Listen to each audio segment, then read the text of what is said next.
congratulations on a pretty incredible performance this evening.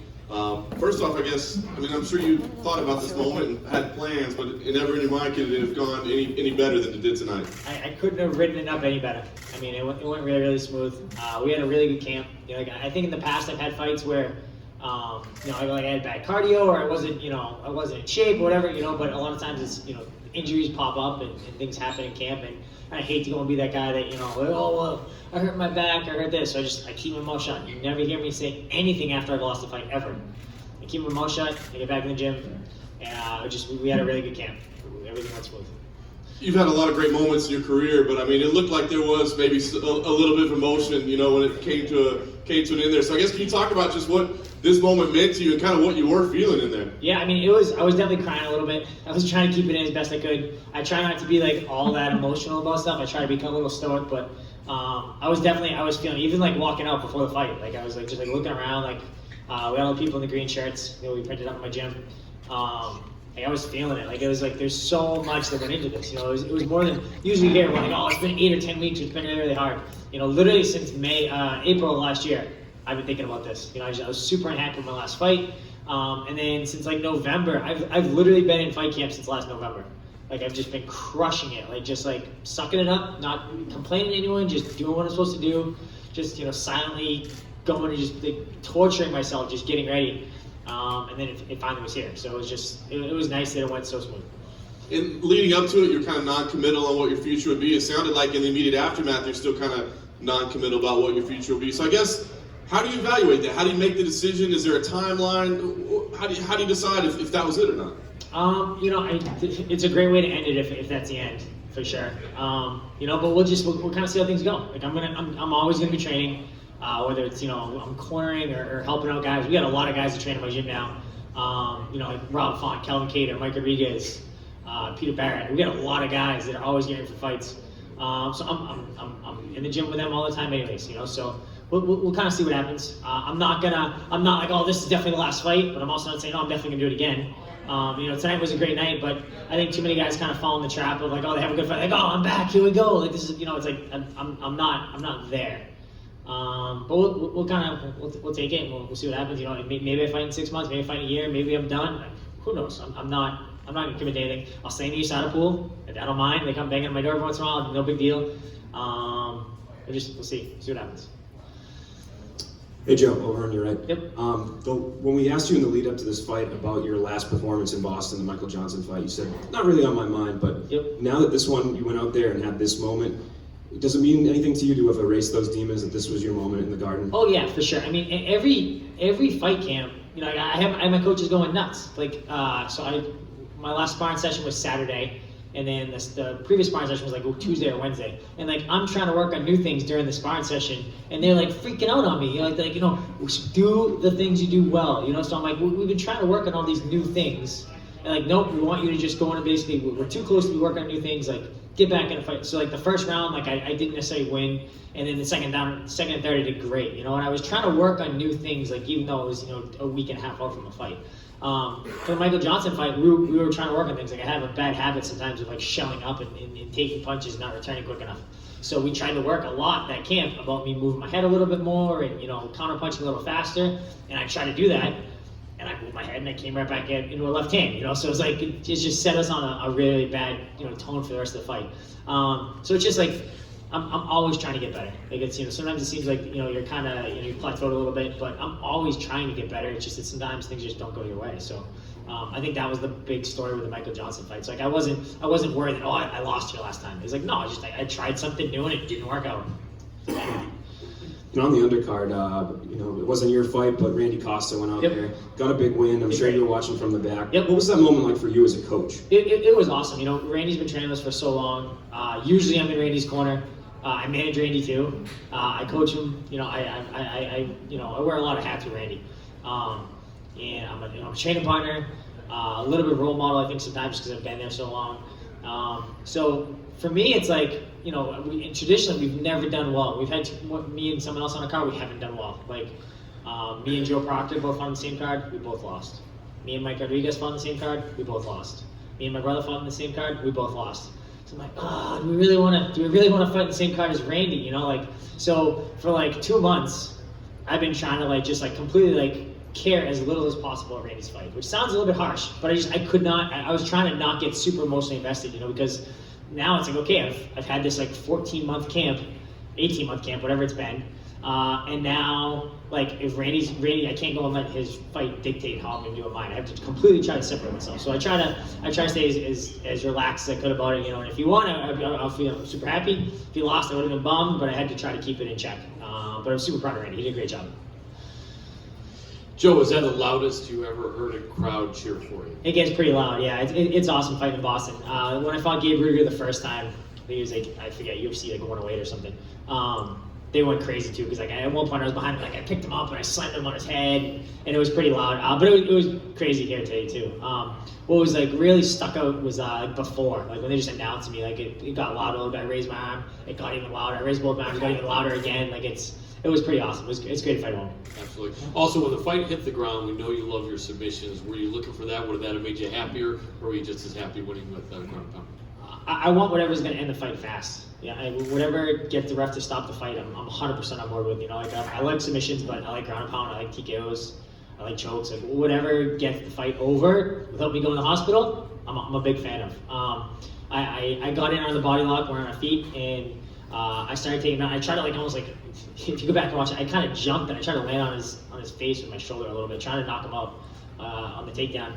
And but then I landed him out and he turned and like made like it was a good attempt, but I was ahead of him just a little bit, and I kind of forced him kind of on his belly a little bit, had his arm stuck, and I could just hear my corner.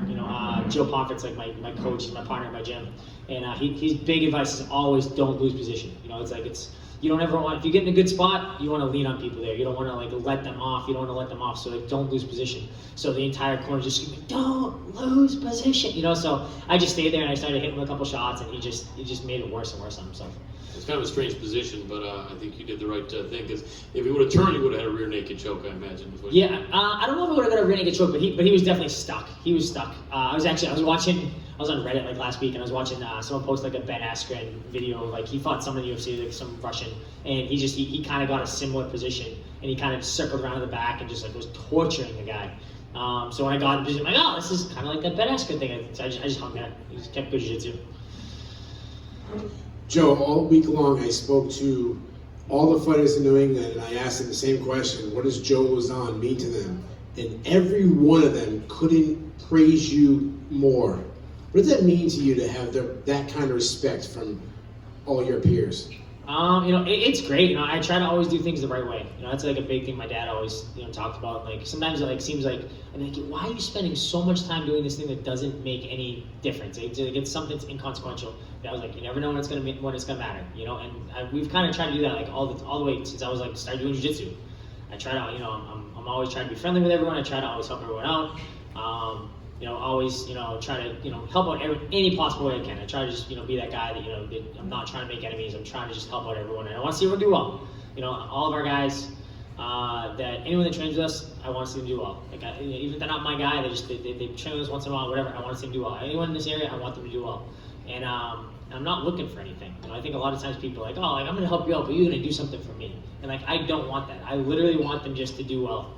And by them doing well, they're gonna, I don't need to ask them to pay anything back. They're just gonna continue to help out everyone else. And I think it's just a good culture. I think it's just like a good, kind of one hand washing the other. And it just, I love to help out all of our guys who can help, and I think they're trying to pay it back a little bit. It's just really good group.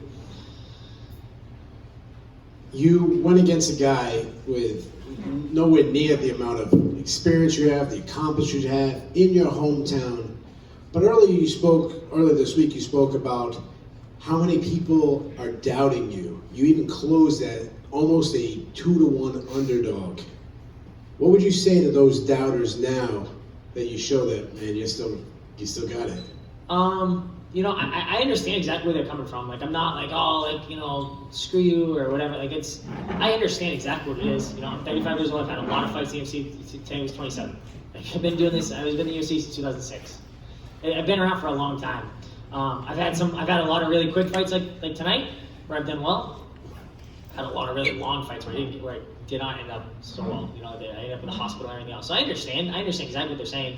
But I don't feel old. I mean, if you saw me in the gym, like, I do great. We get all kinds of guys. Like I did my last sparring session with Rob Font, who's top 7 or top 8 or something like that. One of the best in the world. Doing great. Yeah, I did fine. I'm a little bigger than Rob, but very good competitive rounds. Like I feel good. I don't feel old. I don't feel used up too much. But I'm realistic about the fact that like there's an end to this. Father time catch up to everyone. I'm not a spring chicken anymore. So I don't feel like I have to like throw it in their face. Like, I told you. Feels good, I guess, a little bit to have a good fight, but it doesn't matter. I'm okay with it. I understand. Dovetailing on a couple of the just recent questions. Yep. Early before you got the takedown, you were sitting in the pocket, exchanging pretty heavy for a second, Yep. a couple times. You did get tagged a few times. Do you think that time off really helped maybe your chin a little bit because you had been in some wars, the Johnson fight, for example? So I've never really felt like I had that bad of a chin until the Clay Guida fight. I fought Clay Guida, he hit me like one time. And I think, at first I didn't know, like, it was like, is this the end? He hit me, and I heard, like, you always hear people hear, like, ring in their ears. And I always thought, like, it would be like a dough ring. It sounded like someone was slamming pots and pans, like, as loud as they could, like, right in both my ears when I fought Clay. And hit me like a huge shot. Hit me, like, right behind the ear, and hit me with a huge uppercut. So I was wondering, I'm like, is this it? Every time I get hit, is it going to be like this? And then when I fought Gutzmacher, my last fight, he hit me a bunch of times, and honestly, I felt better about it after the fact. I got cut up pretty bad with a lot of elbows and a lot of little short, choppy shots, but I got tagged a few times, and I didn't go down right away. So I felt pretty good about it. I mean, I think having a little bit of time off, certainly helped. I don't think it hurt, but I never thought I had a bad chin per se. I've been hit pretty freaking hard, and I haven't gone down too much. And on the lighter side, you said you've been doing wearing a lot of hats, doing a lot of coaching Yep. for everybody. You're one of the OG gamers of mixed martial arts. Do you still find rooms for gaming? I've been playing a lot of Borderlands the last month. I felt like for I don't know, maybe like the 2 or 3 months prior, I haven't like touched my Xbox. Like I haven't been doing anything. But the last month or so, just trying to just kind of relax and decompress a little bit. Like it's hard sometimes because you're so focused on like one fight or one date. Like it's one thing. It's like you kind of need something to kind of de-stress a little bit and just get your mind off it. Because otherwise, my mind is just racing 24/7. Like the second I wake up, I'm thinking about the fight. The second until I go to bed, I'm thinking about the fight. Like sometimes it's nice to kind of be able to just turn your brain off a little bit. So, but I've been playing a little Borderlands. It's been fun. Hey Joe, I actually watched your fight with Tateki Matsuda in the stands because we wanted to make sure we felt the crowd. Nice. Yeah, it was Love awesome. Tateki. Yeah, but the kid in front of us turned around and he said, "I'm sorry, you guys. I'm standing the whole fight. I drove 1,500 miles from Missouri to see Joe Lauzon fight." That's awesome. What does that mean to you to have that kind of impact on people as a kid? That you said on media day that you treat every fight as if it's your last, even your first UFC fight. It's awesome. We have such awesome fans. So many people are crazy. I'm really fortunate. I was talking before about all these different people that train with us on Saturdays. I get people that drive like 2-3 hours to train with us every single Saturday. Like it's like we have like such a good group of guys. Just dedicated and just they come and they train because it's just good work. I think if you're in New England, you need to be training in my gym on Saturday mornings. Like it's just we have all the best guys around. It could be 10, 15 UFC guys there. Like it's awesome. But same thing with fans. I think it's so awesome to kind of leave an impact. Like I wouldn't want to go and drive that far to go and watch anything. Like I wouldn't so that's really cool to hear that. I didn't know someone did that. That's really cool. All right, thanks, Joe.